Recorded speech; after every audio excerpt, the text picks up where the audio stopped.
Hello, dear viewers. The Parashat of this week is Parashat Bo, and in its final verse it deals with the commandment of wearing tefillin. Thus it is written, "And it shall be as a sign upon your hand and as a symbol between your eyes." The word your hand is not written in the Torah as Yud, Dalet, Kaf Sofit, but rather as Yud, Dalet, Kaf, He, Yadeha. Thus the sages deduced in the Talmud, Tractate Menachot, page 37, derived that this comes from the word Yadeha, meaning your hand, which is the non-dominant hand. This teaches us that the tefillin must be placed on the non-dominant hand, the weak one. And when one is right-handed, their weak hand is usually the left, as is true for most people. But if someone is left-handed, then their weaker hand, by definition, is the right hand. Thus, every individual must always wear their tefillin upon their non-dominant weaker hand, as we wear them on the weak hand. The question is, this commandment of wearing tefillin connects us to Hashem. Why not doing it with our full power and more might? As it says, the right hand of Hashem does valiantly, the right hand of Hashem is exalted. We should exalt Hashem with our right hand. Why should we place it on the left hand? Why on the non-dominant, weak hand? Once more, the tefillin represent a sacred sign and covenant between us and the Creator of the world. So, instead of doing this significant act with full strength and power with our right hand, why then wrapping it upon the non-dominant, weaker hand? Rabbi Moshe Feinstein offers a very interesting perspective. It's not about great wisdom or strength.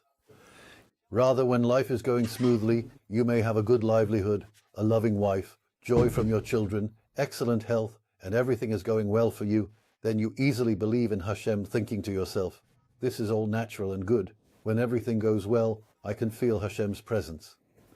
But what would you do when your own hand becomes the non-dominant hand, when the situation changes? Suddenly you feel that Hashem is not sustaining you. You feel that Hashem has truly abandoned you. Where is he? It's like Hashem is using his weak hand. Nothing is going well for you. For example, you try to start a business, but it just doesn't work. You don't have joy, no health, no peace in your home, and no livelihood. So, what exactly do you do then? Will you still go ahead and wear tefillin? This is where the real difficulty lies. The Torah comes to teach us, even when you feel weak, don't let yourself become weak. And most importantly, don't let your faith to be weak. They tell a story about the Satmar Rebbe, Rabbi Yoel Teitelbaum, of blessed memory. A Jew once came to him, not a Satmar Hasid, and asked for a blessing. The Rebbe asked him, "Why you came to me? You're not my follower." He said, "True, but I came to you because you're righteous. I know that if a righteous person decrees, Hashem makes it happen. So I have many problems. I ask that you decree that my situation will improve for the better." The Rebbe of Satmar said, "I'm a Rebbe, not a righteous person." So he says, "If you're not righteous, then who is?" The Rebbe gives him such a unique answer. You want to know who a righteous person is? If you step into one of the synagogues here in the morning, you will surely see an elderly Jew rolling up his sleeve. If you see on his arm a number that was tattooed on his flesh in Auschwitz, and if he is still diligently wearing his tefillin even after all that, then that's a sign he's righteous, and you should ask him for a blessing. This comes to teach us about the non-dominant hand, which is that it's precisely when your situation is difficult, precisely when you feel weak, that Hashem seems not to be sustaining you, not helping you, and everything is blocked, and you see no light on the horizon.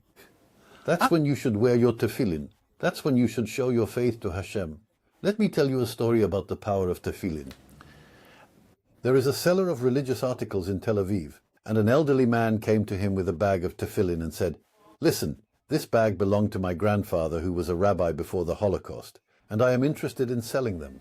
The seller says to him, "Why? Your grandfather was a rabbi? Do you know what joy you'd bring his soul if you wear tefillin?" He says, "I don't connect to the mitzvah." He tries to persuade him, but he replied, "Look, I came to sell, not to do teshuvah. Do me a favor, will you buy these tefillin or not?" He knew who he was dealing with. The seller says, "I want to be fair. I must open the tefillin to check the writing and their condition to assess its value.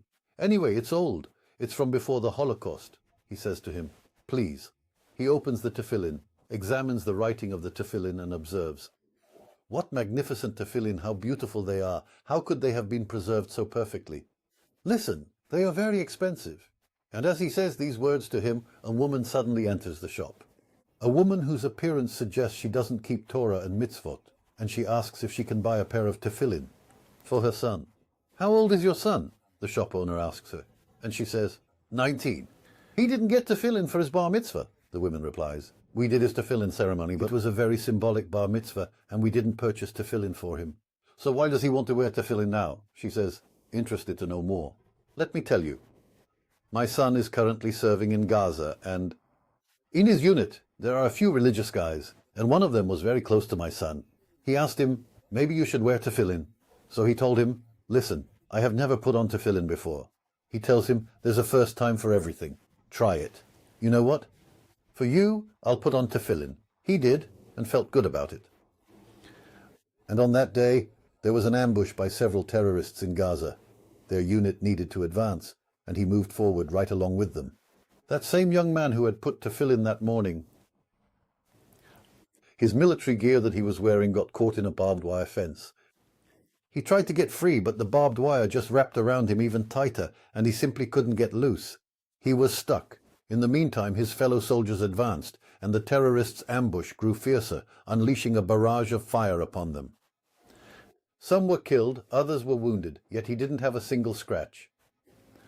When the wounded and deceased were brought back to the unit's tent, he examined his own actions and motives.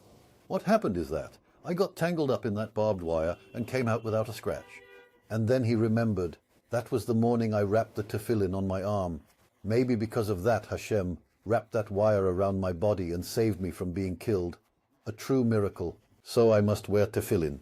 And then my son called me, get me a pair of tefillin. So I have to tell you, I don't have money for high-quality tefillin, but give me the most basic ones that I can buy for him.